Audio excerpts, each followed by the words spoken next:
좀 들어오세요, 들어오세요. 오!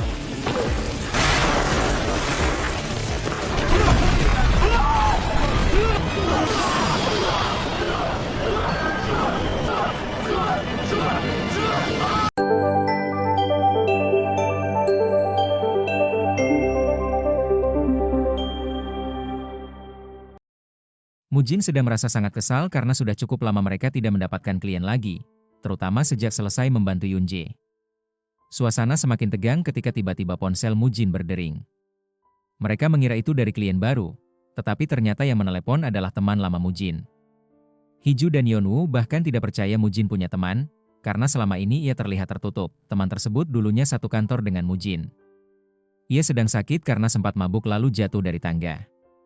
Ia kemudian meminta bantuan Mujin agar kejadian itu bisa dikategorikan sebagai kecelakaan kerja, sehingga ia bisa mendapat kompensasi dari perusahaan. Ia bersikeras meminta pertolongan karena merasa Mujin menjadi pengacara buruh seperti sekarang berkat ide darinya. Mujin menjelaskan bahwa secara hukum, kecelakaan dalam perjalanan dari kantor ke rumah atau sebaliknya memang bisa termasuk kecelakaan kerja, walaupun kejadiannya di luar lingkungan perusahaan. Syaratnya, kejadian itu harus terjadi saat seseorang benar-benar sedang dalam perjalanan pulang atau berangkat kerja. Tak lama kemudian, Mujin ditelepon oleh Hiju dan Yeonwoo yang hendak memesan makanan. Namun di tengah jalan, Mujin melihat sekelompok orang yang tampak meminta tolong di dalam rumah sakit. Aneh ya, tidak ada satupun orang di sekitar yang menyadari keberadaan mereka. Mujin pun segera sadar bahwa mereka adalah arwah, dan ia mendekati mereka sambil berkata bahwa ia bersedia membantu. Para arwah itu pun menceritakan kisah mereka. Mereka adalah para pekerja pabrik yang dulunya sempat bercanda dan mengobrol bersama saat sedang istirahat. Salah satu dari mereka adalah karyawan baru berusia 21 tahun yang sudah menikah dan memiliki anak kecil. Ia sangat ingin bekerja demi menghidupi keluarganya, namun tiba-tiba, si karyawan baru melihat asap. Asap itu makin tebal, dan ternyata berasal dari depan pintu dan kemungkinan ada yang merokok. Api pun dengan cepat membesar, menyebabkan kepanikan.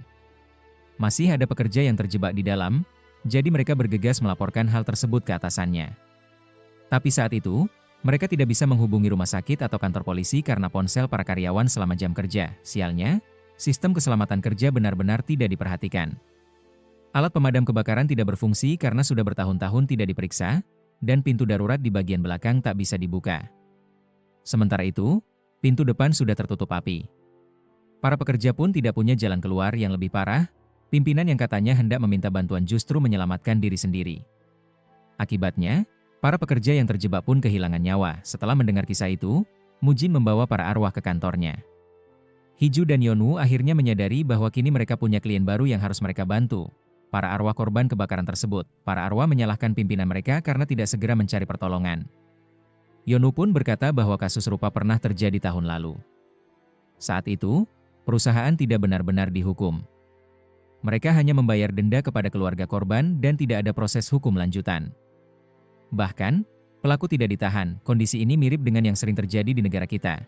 Jika pelaku berperilaku baik selama persidangan, hukumannya bisa diringankan, seberat apapun kesalahannya. Karena itu, Mujin meyakinkan para arwah bahwa kali ini, ia, Hiju, dan Yeonwoo akan memastikan bahwa orang-orang yang bertanggung jawab tidak bisa lolos begitu saja.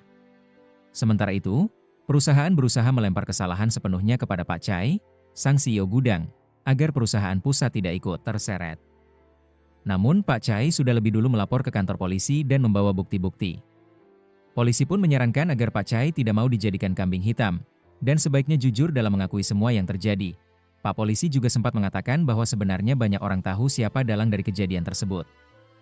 Namun, karena perusahaan itu sangat kaya dan memiliki banyak backingan, akan sulit menjerat mereka jika tidak ada bukti konkret. Setelah keluar dari kantor polisi, tiba-tiba Pak Chai dibawa oleh dua orang asing yang tidak ia kenal.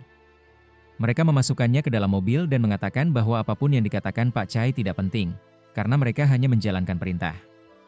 Merasa terancam, Pak Chai berusaha menyelamatkan diri. Ia memberontak di dalam mobil dan akhirnya berhasil melarikan diri. Para penculik tidak bisa menemukan dia lagi karena kebetulan saat itu di sekitar lokasi banyak orang yang berlalu lalang. Keesokan harinya, arwah-arwah para korban masih berada di kantor Mujin. Hal ini membuat Mujin tidak bisa tidur maupun beristirahat dengan tenang karena suasana kantor jadi sangat ribut. Mujin pun heran mengapa mereka belum juga pergi. Para arwah sudah mencoba untuk pergi tetapi malah kembali ke kantor Mujin lagi. Tak lama kemudian, Hiju dan Yonwoo masuk ke dalam kantor dan menunjukkan berita yang menyebutkan bahwa Pak Chai sempat menghilang setelah keluar dari kantor polisi. Ia dikabarkan diculik oleh orang tak dikenal. Melihat itu, Yonwoo punya ide untuk menemui temannya yang berprofesi sebagai wartawan. Meski Hiju terlihat kesal, mungkin karena sedikit cemburu, namun ia setuju demi mendapatkan informasi penting. Sementara itu, menurut sang wartawan, agak sulit untuk mempublikasikan berita itu. Ia mengatakan bahwa media tempatnya bekerja telah ditekan oleh perusahaan terkait untuk tidak memberitakan hal-hal yang bisa merusak citra perusahaan. Sementara itu, Pak Chai menelepon istrinya.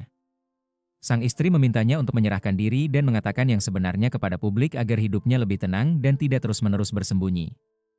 Setelah itu, Pak Chai membuka media sosial dan menemukan akun Yonwoo. Karena di akun itu tertera kontak yang bisa dihubungi, ia pun menelepon Yonwoo secara langsung. Ternyata, video yang sebelumnya diunggah oleh Yonwoo tentang tragedi pabrik tersebut telah viral dan ditonton oleh banyak orang. Hiju dan Mujin merasa sedikit khawatir jika perusahaan akan menuntut mereka atas unggahan tersebut.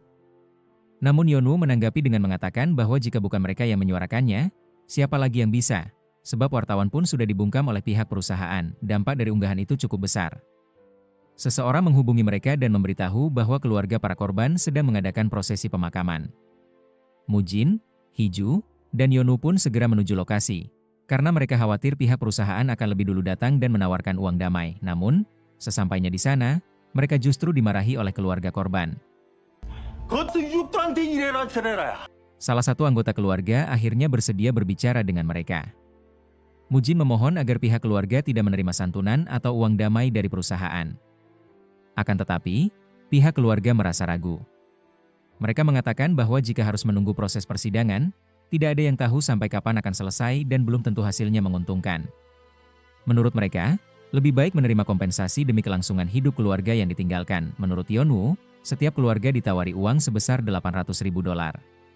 Karena alasan itulah sebagian besar keluarga akhirnya memilih untuk menerima uang tersebut. Hiju yang semakin emosional meminta kunci mobil kepada Yonwoo karena ingin menabrakkan mobil ke kantor perusahaan. Mujin segera menahannya dan mengatakan bahwa tindakan seperti itu hanya akan merugikan mereka sendiri. Di tengah kekacauan tersebut, Yonwoo menerima telepon dari Pak Chai yang ingin bertemu. Ia segera menyampaikan kabar itu kepada Mujin dan Hiju. Namun Hiju mencurigai bahwa panggilan itu mungkin jebakan dari perusahaan untuk menangkap mereka. Yonwoo berusaha meyakinkan bahwa Pak Chai benar-benar tulus dan bahkan sudah mengirimkan foto KTP sebagai bukti. Meski begitu, Hiju masih tetap tidak percaya. Akhirnya, Mujin berkata bahwa sebaiknya ia saja yang pergi.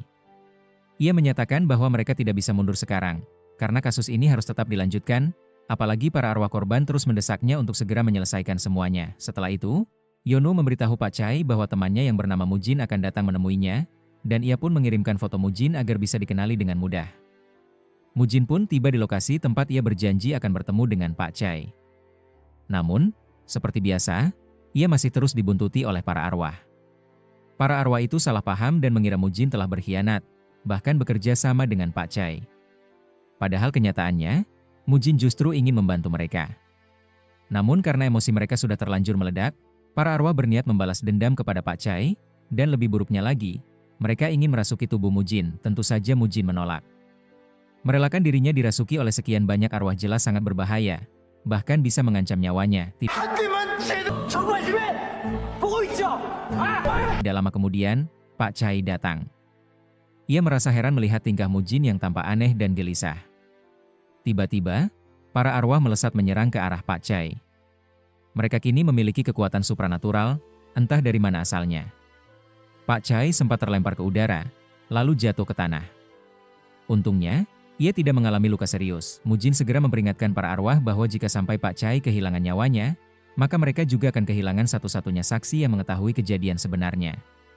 Tanpa kesaksian Pak Chai, kebenaran tidak akan pernah terungkap. Pak Chai kemudian mengungkapkan bahwa ia sudah lelah hidup dalam kondisi seperti itu dan meminta Mujin untuk mempercayainya. Mujin mengatakan bahwa ia bisa percaya, asalkan Pak Chai melakukan satu hal terlebih dahulu, yaitu meminta maaf kepada para arwah. Awalnya, Pak Chai mengira Mujin hanya sedang mencari konten untuk disiarkan. Namun Mujin mengingatkannya bahwa gempa kecil yang mereka rasakan sebelumnya bukanlah kebetulan, melainkan wujud kemarahan dari para arwah terhadap dirinya. Akhirnya, Pak Chai pun berlutut dan meminta maaf dengan tulus kepada para arwah.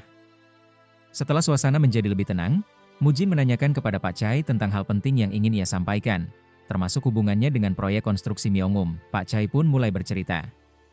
Ia mengaku bahwa sejak awal, ia hanya dijadikan boneka oleh perusahaan. Ia memang ditunjuk sebagai CEO gudang tersebut, tapi semuanya hanya formalitas. Tujuannya adalah agar jika terjadi sesuatu, perusahaan utama tidak ikut terseret dan bisa lepas tangan sepenuhnya. Pak Chai juga mengaku bahwa ia telah menyiapkan bukti, sebuah flash disk yang ia simpan di dalam kulkas kantor. Sayangnya, saat kebakaran terjadi, ia tak sempat mengambilnya. Ia lalu memberikan kata sandi flash disk itu kepada Mujin, berharap bukti itu bisa membantu mengungkap kebenaran, namun situasi semakin berbahaya. Orang-orang suruhan perusahaan kini mulai memburu mereka. Bahkan Mujin sendiri juga ikut dikejar, dan dibalik semua itu, terungkap fakta mengejutkan. Ternyata para arwah kini memiliki kekuatan karena diajari oleh sosok yang selama ini mereka sebut malaikat. Bukannya dibimbing untuk berdamai dan menerima keadaan, para arwah justru dilatih untuk membalas dendam. Sosok malaikat itu malah memberi mereka pelatihan khusus untuk memperkuat kemarahan mereka, sungguh ironi. Bukannya menuntun mereka ke arah kebaikan, sang malaikat malah memperkuat dendam mereka.